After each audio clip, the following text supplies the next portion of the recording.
Endobeso.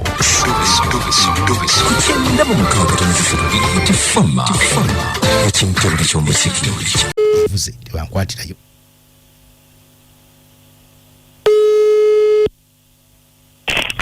Joseph Aliono bampita mugeji ngunyugunyano ku Beat FM.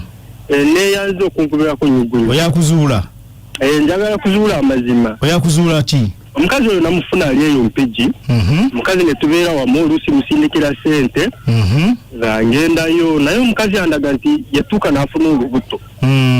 Kati we yafuna olubuto n'angamba ajje ne mugambe ne musindikira transport ajje.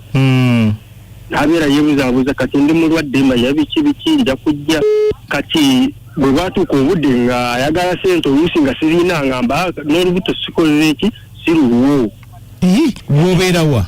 Nembeera wano Bukasa wa Kiso. Omukyala omusanga mpigi? Namusanga mpigi. Wali ogenze okukola gye wali obeera biseera ebyo? Nali ngenzeeyo kati nemufuna nga bwe nemukwana nankiriza. Empigi gy'omusanga yali abeera yekka, asula yekka, wagenda wuwe, mwasinkana mu loogi, mwasinkana wa? Mu loogi. Kino kyaliwo ddi obumusinkana? Gwakutaano, yes. Kati mwezi guno naga nti ndi lubuto? Ogw'omukaaga omwo n'angamba ali lubuto. Naye kati bw'abeera n'ansaba nga sente ne mugasa kuba nze nsala nviiri. Bw'angamba njagala ngamba sinnaamu oluusi. Anga kale ozinyimye n'olubuto si luliwo ngenda naluggyamu biki. Bw'atyo bw'angamba. Kati ne mugamba ate olugyamu kale ne nziteeka nnyo oluusi ne nzimuwa. Ono omukyala akola mulimu ki? Omukazi abeerayo waka muli alima. Yangamba alina n'abaana be naye nze saakifaayo kuba nali mwagala. Gwali omwagadde? Nali mwagadde sifuddeyo biki ebyomuli oba abaana. Essaawa zino gwe tolina mukyala? Nze siina. Tolinayo mwana? Abaana bali mu kyalo wa jjajja wange. Kati nze nali ngambye nti mpasa ono. Bamuyita ani? Bamuyita Resti. Naye mutoolonga gwe? Mukazi Muganda. Mukyala Muganda. Ewaka wabwe wamanyaawo? Ewaabwe manyiyo. Ne bakulaba ab'ewaka? Tebamanyi, just sister omu yamanyi. Kati ate wabeera ubwo manyiwo wabeera? Wabeera manyiwo. Wagenda uno osulayoko oba tewagendayo? Saagendayo kusulayoko kuba ekyo kiba kiriza okugenda mu nju y'omukazi gye yeepangisiza oluusi. Kasaazi naye yagamba ali lubuto? Yangamba ali lubuto naye buzibu kati nze wempiira. Wansaba sente ate ne mugasi zinanga n'olubuto si luwo. Ekyo yakigamba ddi? Nejjuzi ne ku makya leero twayegedde naye. N'angamba wali omanya ndira zimuluma. Ngamba ayagala $5,000. Emugamba nga siina naga kati golinyamba kimaya biki kati omwana namuzaalo namusobola. Endabira ddala nti osanga oluusi kali lubuto. Kati njagala munyambe mmanye amazima nti ali lubuto oba yaluggyamu kuba yali anganda ayagala luggyamu. Akuta Jose oba Joseph? Ne bw'omugamba Joseph ajja mmutegeera. Ajja kutegeera nti yeggwe. Kale beera kutovaako osirike kale sebo.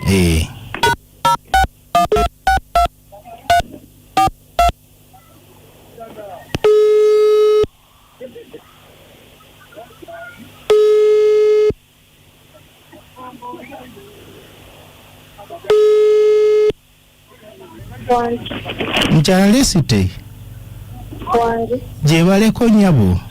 kale sibona ejala Ego goli wansi nnyo oli mulwadde? Mulwadde. Bambi sole kakati nze bampita Robert ndi braza wa Jose. Buko mumanyi? Yani Sorry mbadde manyi mumanyi kati yakugambako nti alina brother we gwayita Robert? nedda. Kati nze bampita Robert konka yankubiddeko nakungambako tunamitingako ddi tunyumyemu nze naawe. Nanyi gwe olunaku lw'obusaze. Kubanga Jose yangamba nti yafuna gwe ayagala kale tukuwase. Si bwe kiri oba yanimba? Yakulimba. Kaakati ekirala nze ndi musawo ankolera wano omudolero Kisenyi. Kampala omanyiyo? Manyiyo. Kati olowooza ssente eryawo mu Kisenyi togimanyi? Ndabika mbadde sigisaako nebirowoozo. Kale yaŋŋambye olubuto olukusumbwasumbwa sometimes. ya kati nangamba mu ne mugamba okay it's fine mukyala kati wachi tajja mtumukebera scan ebichinga ebyo kale what is exactly chikusumbuwa mulito mwe munuma nendiba just was just pain mu ndia zikuluma baba muntu cyane wagenda ko musikani nedda oba nsekeze zikusumbuwa ane murubuto munuma ekiza pain jolina ya lubuto lukusumbuwa si pain ya mwana ndira murubuto munuma okay tuiza kora bwe tutie nze ngenda kuwandika eddagala ndikuweze ku simu yo mugamba akweze sente gogenda ogule buziguzi ddagala kali mbwe exactly ekikuluma pain ojuya wansi wa kundi wano obene waggulu nga kuka mukayita kameme iziti kameme wene waggulu we kundi wano wansi we kundi wansi we kundi ne waggulu wali ozaddeko kati pain jwafuna nga wakafuna olubuto ne pain enu nga tolina lubuto eritya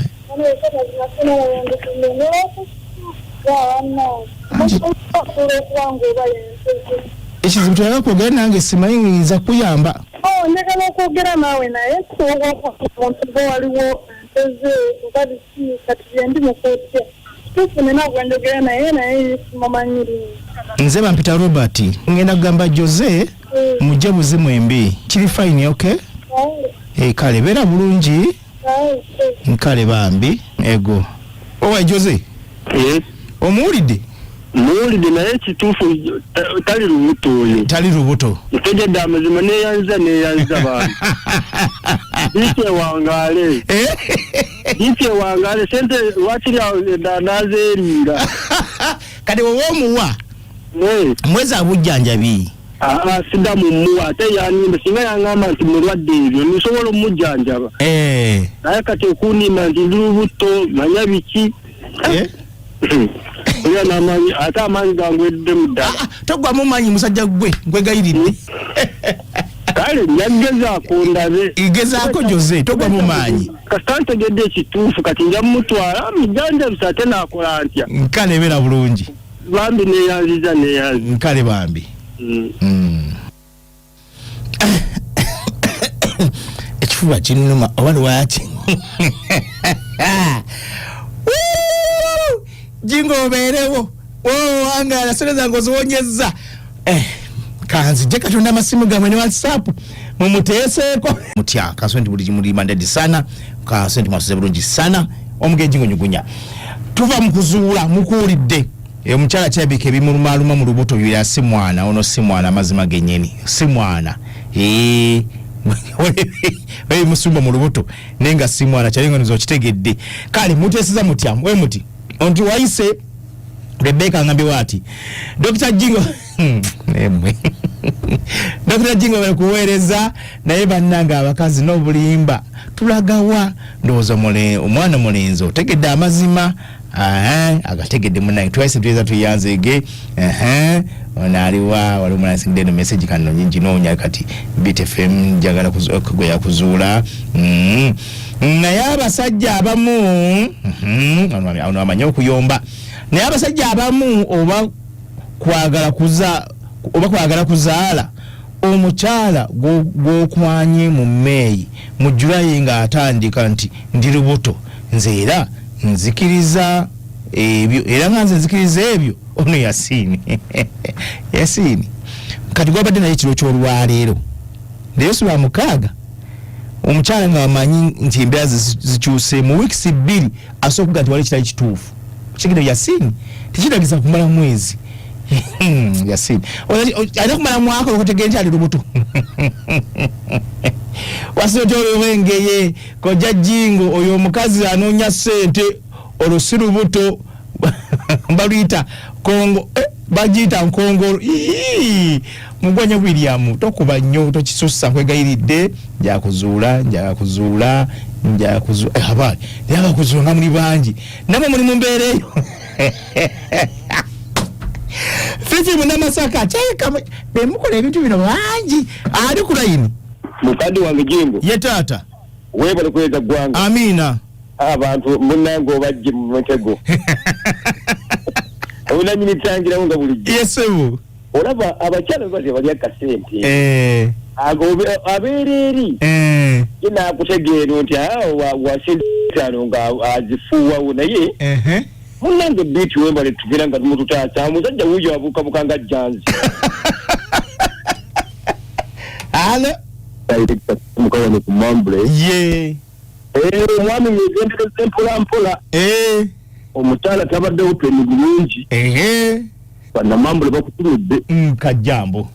Jingo morning. Omanya abasajja abamu bamala bagamba nti omuntu alina olubuto okufaayo n'abawa akasente akategeera. Omukyala alabika bambi ayagala akasente. Nga oluusi alina n'ebizibu ebirala ng'ogyeko eby'obulwadde ng'omwami mukodo. Ewe mulimba olubuto ng'alyoka akuwa akasente. Naye ng'omwami tagwamumanya ayagala omuntu we. Abira na bbala ntumiddeko buli ali ku kintabuli. Amina na bbala mneneza neyanzeege mukwano. Wanji? Ata Jingo. Yenze. Ye mukwano. Mwana go buli kabiro ogwayo. Kati nkole ki? Ngutage twandaga. Ne mukyalo ono. Kyojagaza mukazi gwe. Naye gwe sikunonyezaawo.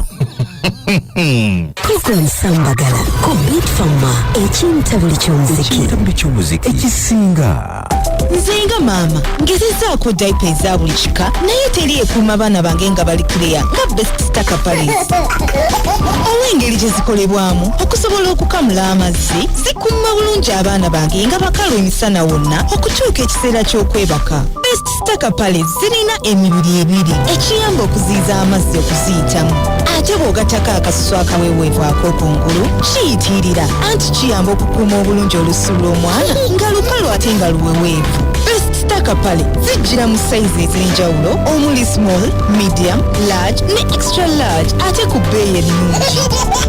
Wano okutawankana kw'ekiro ng'okozesa Best Stacker Paris omwana wo ze yeetaaga omuzadde yenna n'abeera mugumu.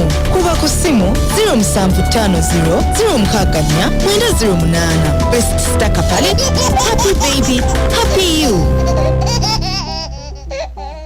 Eribuli musasula omusolo yenna mu ggwanga tukwebaza nnyo webala okutuukiriza obuvunaanyizibwa bwo oba okusasula omusolo kubanga gwe Uganda egenda mu maaso era ebisaawe by'ennyonyi ebipya biri mu kuzimbibwa. Tulina ebisaawe by'emizannyo ebiri ku mulembe kubanga gwe enguudo empya zizimbiddwa ensalosalo z'eggwanga lyaffe zikuumiddwa bulungi. Mwebale nnyo abasasuzi b'emisolo mwebalire ddala. Omusolo gwammwe gweyongera okuzimba Uganda ey'amaanyi ey'obulamu obulungi ate ey'omulembe. Ekitongole kya Uganda Revenue Authority kibeebaza nnyo olw'okwewaayo okukulaakulanya Uganda Revenue Authority, developing Uganda together.